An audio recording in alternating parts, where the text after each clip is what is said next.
Magandang araw! Sa video na ito, ituturo ko ang step-by-step kung paano mag-register sa My Meralco online account. Gamit lamang ang ating cellphone at in less than 5 minutes, makikita mo ng iyong bill online.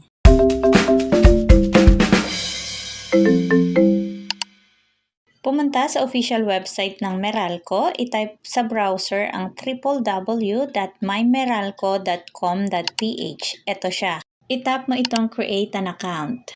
Sa pag-create ng account, kailangan daw natin ng valid email address, active mobile number, Meralco bill kung saan pwede nating makita yung ating customer account number. So if ready ka na, i-tap mo itong okay, got it. And then mag-a-appear itong terms and condition. So pwede nyo naman siyang basahin. Agreement ito between sa atin at kay Meralco about sa paggamit ng kanilang My Meralco platform.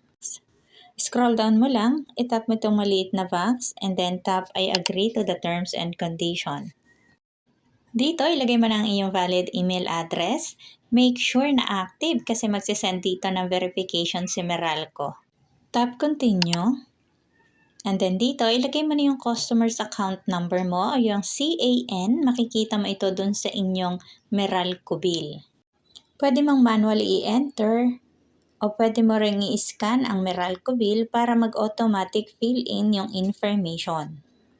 At kapag okay na, itap na natin tong continue. Kung first time Meralco user pa lang kayo o sa mga bagong kabit pa lang yung kanilang linya, ang ilalagay niyong informations dito ay yung nasa deposit receipt. So since may existing bill na nga tayo, itap mo itong I already have a Meralco bill. At dito, ilagay mo yung actual consumption nyo. Makikita din ito doon sa mismong Meralco bill. Ito siya. At kapag okay na, itap mo itong continue. I-double check mo ang bill informations and then tap continue. Dito, ilagay mo ang inyong pangalan, middle name optional, last name, at ang iyong mobile number.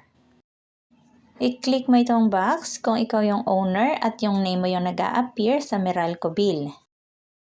Kung hindi naman, itap mo lang yung relationship mo dun sa owner. Pwedeng tenant, employee, business owner, or house member. Once na okay na, itap mo itong continue. Double check yung information. Scroll down. Tap mo ulit ang continue. And then, makaka-receive ka ng OTP mula doon sa mobile number na inilagay nyo kanina. So, i-enter mo lang dito. And then tap verify. Ngayon, nag-send na si Meralco ng verification sa ating email address at kailangan natin itong i-verify. I-tap natin itong close the window. Ganito yung sample email na marireceive nyo. I-tap mo itong confirm your email address. And now, kailangan natin mag-create ng sarili nating password. Ito yung required nila sa pag-create ng password, combination ng letter, numbers, special character para ma-secure yung account natin. At kapag okay na, itap mo itong continue. So, successful ang pag-create natin ng password. Pwede na tayo mag-login gamit ang ating email address at ang ating password. After mong mag-login, mag-pop up ito.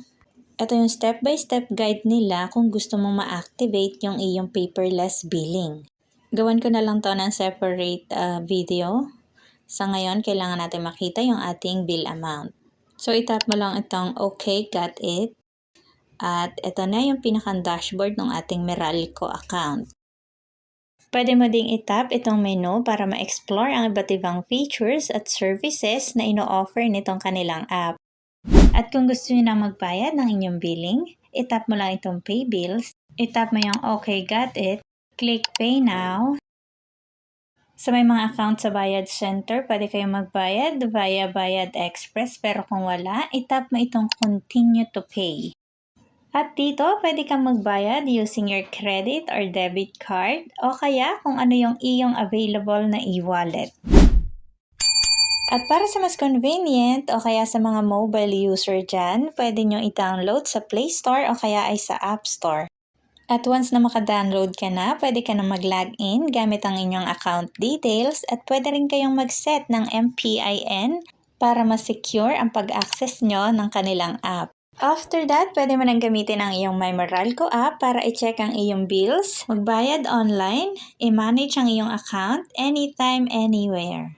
Sana nakatulong ang tutorial na ito at kung gusto mo pa ng mas maraming tutorial, pwede mong bisitahin ang aking channel. See you!